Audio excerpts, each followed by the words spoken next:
अस्सलाम वालेकुम, welcome to my channel star of economics.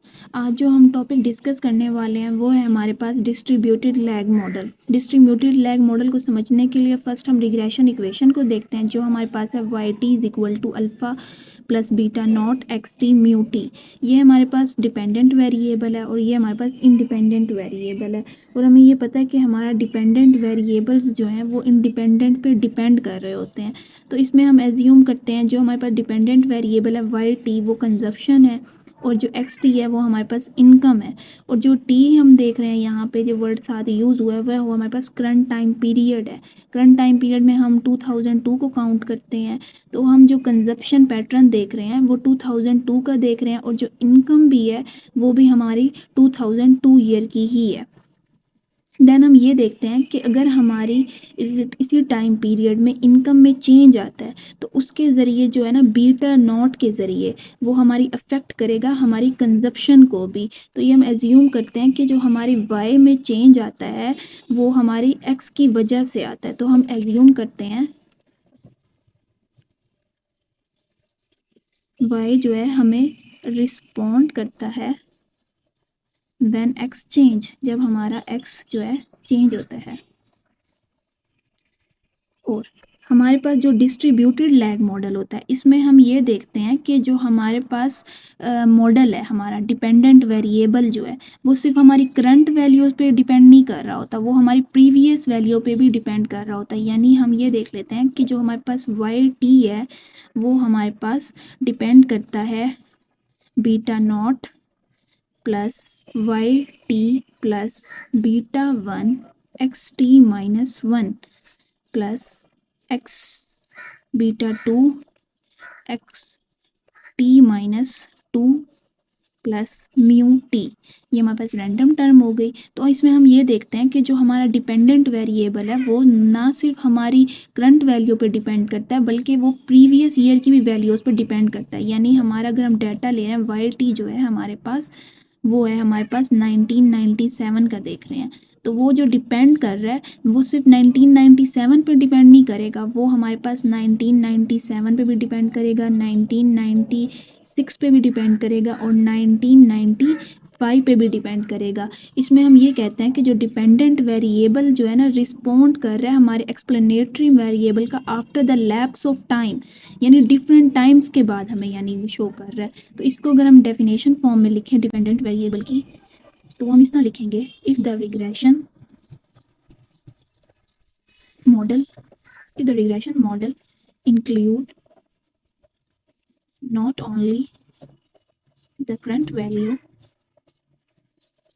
but also include the lags को हम यानी प्रीवियस वैल्यूज भी कहते हैं या पास्ट वैल्यूज भी कहते हैं, past the values of explanatory variable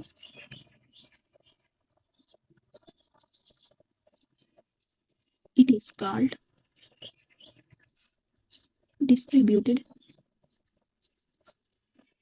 lag model।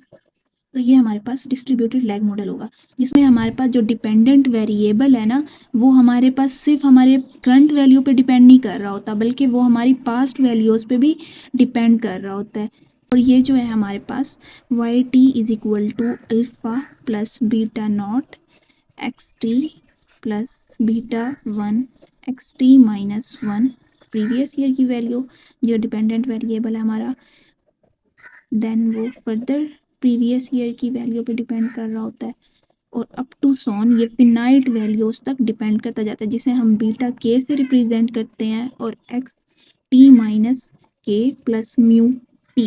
तो ये जनरल फॉर्म है हमारे पास डिस्ट्रीब्यूटेड लैग मॉडल की, तो हम इसे कहते हैं ये हमारे पास है general form of distributed lag model.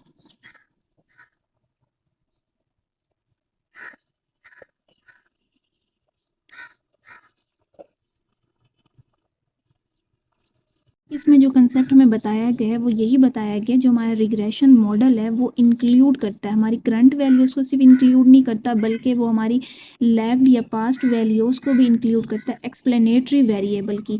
यानी इसमें हमने यही बात की कि जो हमने पहले बात की थी कि भाई ये जो हमारे पास डिपेंडेंट वेरिएबल है वो डिपेंड कर रहा है हमारे करंट ईयर की वैल्यू पे। इसके अलावा वो ये कहता है कि यहाँ पे जो हमारा करंट वैल्यू पे डिपेंड नहीं कर रहा बल्कि वो प्रीवियस ईयर्स की भी वैल्यूज़ पे डिपेंड कर रहा होता है, लैग्स वैल्यू पे, पास्ट वैल्यू पे, एक्सप्लेनेटरी वेरिएबल की। तो वो हमारे पास ये होता है डिस्ट्रीब्यूटेड लैग मॉडल होता है। नेक्स्ट जो टॉपिक हम डिस्कस करने वाले हैं वो है हमारे पास auto regressive distributed lag model. तो auto regressive distributed lag model में फर्स्ट हम रिग्रेशन इक्वेशन को देखते हैं। वो है हमारे पास Y T is equal to alpha plus beta naught Y T minus one beta one Y T minus two plus error term. तो इसमें auto regressive distributed lag model में हमने ये देखा जो हमारे पास डिपेंडेंट वेरिएबल है ना उसी की लैग्ड वैल्यू मौजूद है हमारे पास इंडिपेंडेंट वेरिएबल में, जबकि हमने जो डिस्ट्रीब्यूटेड लैग मॉडल देखा था उसमें हमारे पास इंडिपेंडेंट वेरिएबल डिफरेंट था और डिपेंडेंट वेरिएबल हमारे पास डिफरेंट था। हमारे पास डिपेंडेंट वेरिएबल हमने एज्यूम किया था वो कंजप्शन थी और इंडिपेंडेंट वेरिएबल जो था हमारे पास लैग्ड वैल्यू थी मौजूद हमारे पास, इनकम की हो गई हमारे पास, यानी डिफरेंट फैक्टर्स हो गए लेकिन वो लैग्ड वैल्यूज़ थी उन चीज़ों की। तो इसमें जो हमारे पास है डिपेंडेंट वेरिएबल भी सेम होगा और इंडिपेंडेंट वेरिएबल जो होगा ना वो हमारे पास लैग्ड वैल्यूज़ होंगी उसी वेरिएबल की।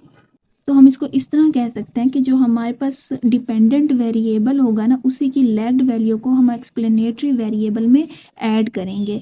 तो फॉर एग्जांपल हम एज्यूम करते हैं जो हमारे पास सी टी है वो हमारे पास कंजप्शन है और जो सी टी है माइनस वन है वो हमारे पास वन टाइम पीरियड अगो की कंजप्शन है। इसी तरह जो सी टी माइनस टू होगा वो हमारे पास टू टाइम पीरियड अगो की कंजप्शन होगी। तो हम यहाँ देखते हैं कि जो सी टी है हमारे पास कंजप्शन है हमारे करंट ईयर की वो डिपेंड कर रही है हमारे पास लैग्ड कंजप्शन पे, यानी वन टाइम पीरियड कंजप्शन पे एंड सेकंड टाइम पीरियड गो की कंजप्शन पे। तो इसी तरह ये मॉडल हमारे पास इस तरह होता है। अगर हम ये चीज़ देखें हम इसी में ही इक्वेशन देखते हैं कि Y T is equal to alpha plus beta X T gamma Y T minus one plus mu T. तो हमने ये देखना है कि auto regressive distributed lag model है या हमारे पास डिस्ट्रीब्यूटेड लैग मॉडल है। तो एक जो है स्टूडेंट कुछ कहेंगे कि ये हमारे पास डिस्ट्रीब्यूटेड लैग मॉडल है क्योंकि इसमें हमारे पास एक्स टी डिपेंड कर रहा है, क्योंकि ये हमारे पास इंडिपेंडेंट वेरिएबल में जैसे हमने देखा था कि वो हमारे पास इनकम थी और वाई टी हमारे पास कंजप्शन थी। लेकिन हमने डिस्ट्रीब्यूटेड लैग मॉडल में ये भी देखा था कि उसी की प्रीवियस वैल्यूज़ यानी हमारे पास लैग में आ रही थी।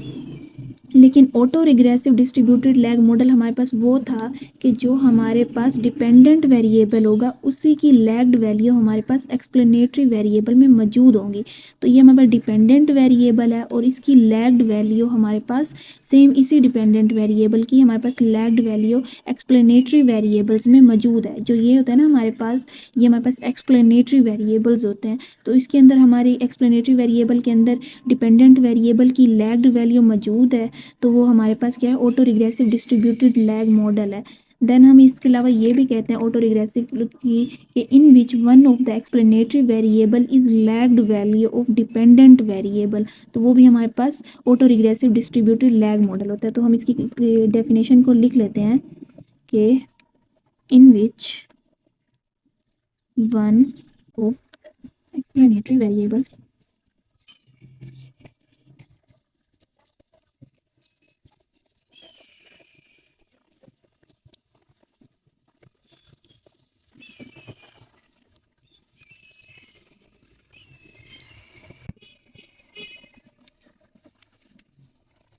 तो इसमें हम ये भी कह देते हैं कि ये हम इसकी एक डेफिनेशन ये भी कंसीडर कर लेते हैं कि in which one of the explanatory variable is lagged value of dependent variable, कि अगर इसमें एक भी एक्सप्लेनेटरी वेरिएबल जो है ना हमारे पास जो एक्सप्लेनेटरी वेरिएबल है उनमें एक भी लैग्ड वैल्यू हो ना हमारे डिपेंडेंट वेरिएबल की, जैसे वाई टी हमारे पास डिपेंडेंट वेरिएबल है और इसी की सेम लैग्ड वैल्यू हमारे इंडिपेंडेंट वेरिएबल या एक्सप्लेनेटरी वेरिएबल में है, तो वो हम क्या कहेंगे, वो हमारे पास auto regressive distributed lag model है।